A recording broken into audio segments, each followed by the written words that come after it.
Yo, what's up Ginebra fans? May bago kayong big man. Sino nga ba ito? And let's see kung ano yung magiging impact niya sa team nyo.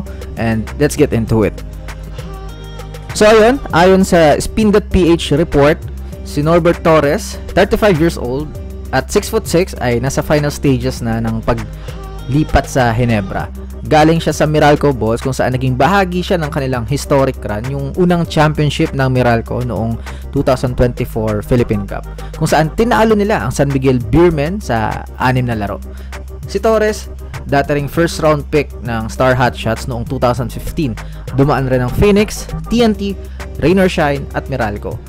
Pinakamatagal niyang stint ay sa Rain or Shine kung saan nag-average siya ng 6.5 points at 2.8 rebounds noong kanyang huling season doon. Ayun, bakit siya yung tinarget ng Ginebra? So, simple lang, depth and shooting. Kilala si Norbert as a sweet shooting big man. Hindi siya flashy, pero reliable.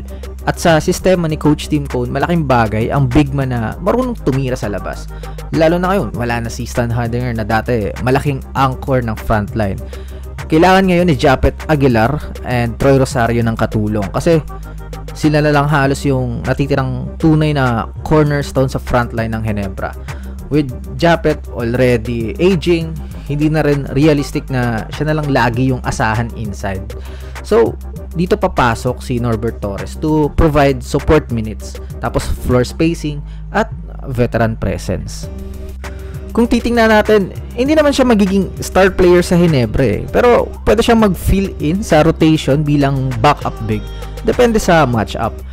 Think of him as a stretch big na kaya magbigay ng 10 to 15 minutes ng quality basketball. Depende sa rebounds at syempre spacing sa perimeter and yung pang mga 3-point shots niya. At importante na rin na meron siyang championship DNA kasi nakasama siya sa Meralco's title run. Alam niya kung paano mag-step up sa malalaking laban, and para sa Ginebra na laging target na bawat manalo sa bawat conference, malaking bagay na meron kang veteran na compose at hindi basta-bastang natitinag sa pressure. Para sa akin, smart move ito para sa Ginebra. Hindi siya blockbuster signing, pero ito yung mga tipo na acquisition na nagiging crucial pagdating ng playoffs. Ito yung insurance policy nila sa frontline, lalo na yung ngayon na manipis na sila compared sa mga past seasons.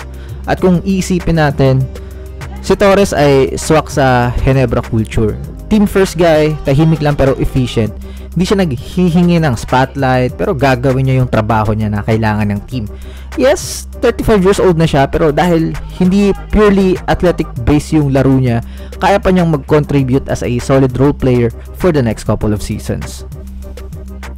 So ayun mga kabarangay, Norbert Torres to Ginebra. Isang move na mukhang low-key pero potentially high impact yan na ngayon kulang sila ng big man and depth. So ano sa tingin nyo barangay fans? Game changer ba ito or just another role player signing? So let me know all your thoughts in the comment section below and don't forget to like and mag-subscribe.